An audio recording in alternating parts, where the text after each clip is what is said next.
یہ وہ پہلا قرآن مجید ہے، اصلی قرآن مجید جو میں نے لکھا ہے، صحیح کیا ہے۔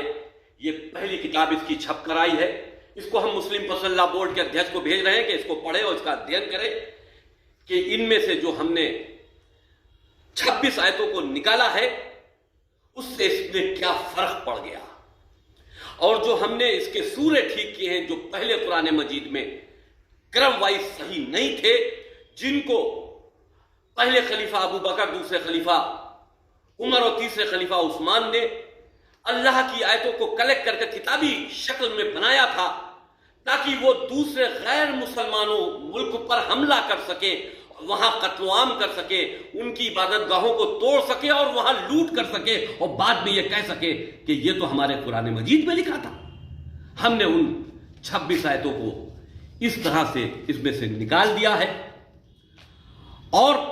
اب یہ اصلی وہ قرآن مجید ہے جو رسول اور رسول کے پریوار والے، جن کو ہم اہل بیت کہتے ہیں، حضرت علی سمیت اماموں تک،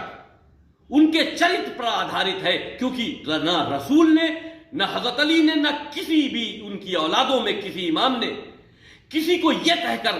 قتل نہیں کیا کہ یہ غیر مسلمان ہے، مشرک ہے اور کافر ہے، کیونکہ اس قرآن مجید میں مشرک و کافر غیر مسلمانوں کو کہا گیا ہے اور ان کو قتل کرنے کا آدیش دیا گیا ہے، وہ چاہے ہندو ہو، چاہے وہ کسی دھرم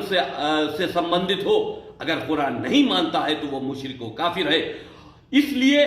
آتنکواد بڑھ رہا ہے۔ اس قرآن کو اگر صحیح طریقے سے نہیں پڑھا گیا تو یہ آتنکواد کبھی نہیں رک سکتا، کیونکہ مسلمان قرآن پڑھ کے آتنکوادی ہوتا چلا جا رہا ہے۔ اس اصلی قرآن مجید کو پڑھنا چاہیے اور ایسی آیتوں کو نکال باہر کر دینا چاہیے جو انسانیت کے لیے خطرہ ہوں، جو انسان کو انسان سے دور کرتی ہوں، جو آپس میں قتل و عام کو بڑھاوا دیتی ہوں۔ اسلام محبت کا مذہب ہے، ظلم و زیادتی کا مذہب نہیں ہے۔